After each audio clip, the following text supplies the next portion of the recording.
I am Margaret and I'm a virtual organizer. That means I help people all over the United States get their homes decluttered and organized.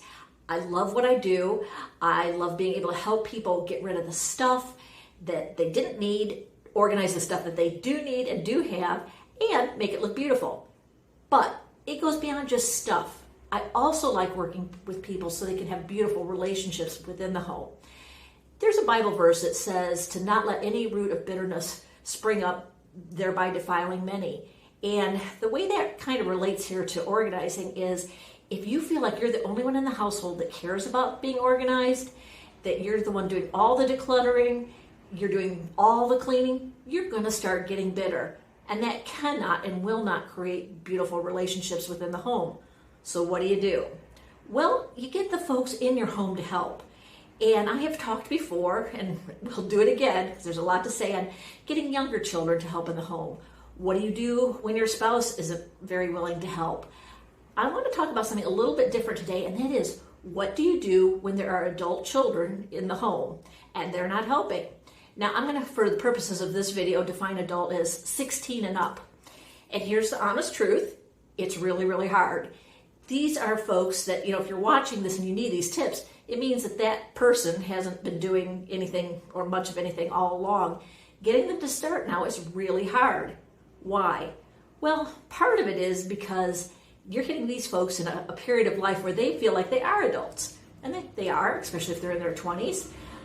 But they don't necessarily appreciate the fact that there's somebody that's putting a roof over their head, probably providing the food, doing a lot for them. So they're not really living the adult life, but they feel like they are. So what do? Well, whenever there's a problem in the household, step number one is always communication. So what I like to do, especially when folks are that kind of 16, maybe into their 20s, is treat them like an adult.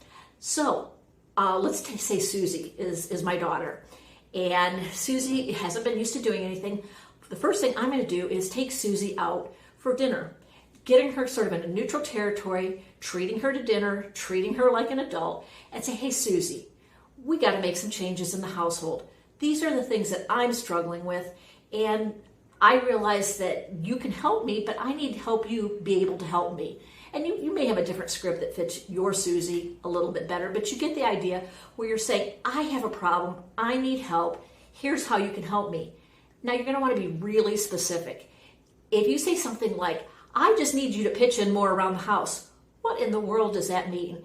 It doesn't mean anything. So Susie, I'm going to need you to take care of your room. I need it so that your bedroom door can always be open. And maybe you don't care about that, but you get the idea. And I'm going to need you to do the dishes every night.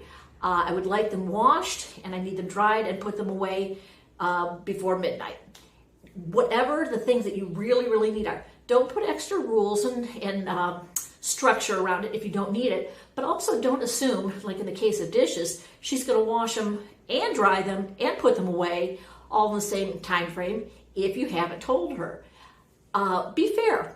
Don't have her say, I need you to do this, this, and this, and she's doing this, this, and this, and then all of a sudden you say, and I want you to do. Now, it doesn't mean that you can't add on things, but come to her and communicate and say, hey, really appreciate what you're doing. Things are working so much better around here, but you know what? If you could just take out the trash once a week, that would really help.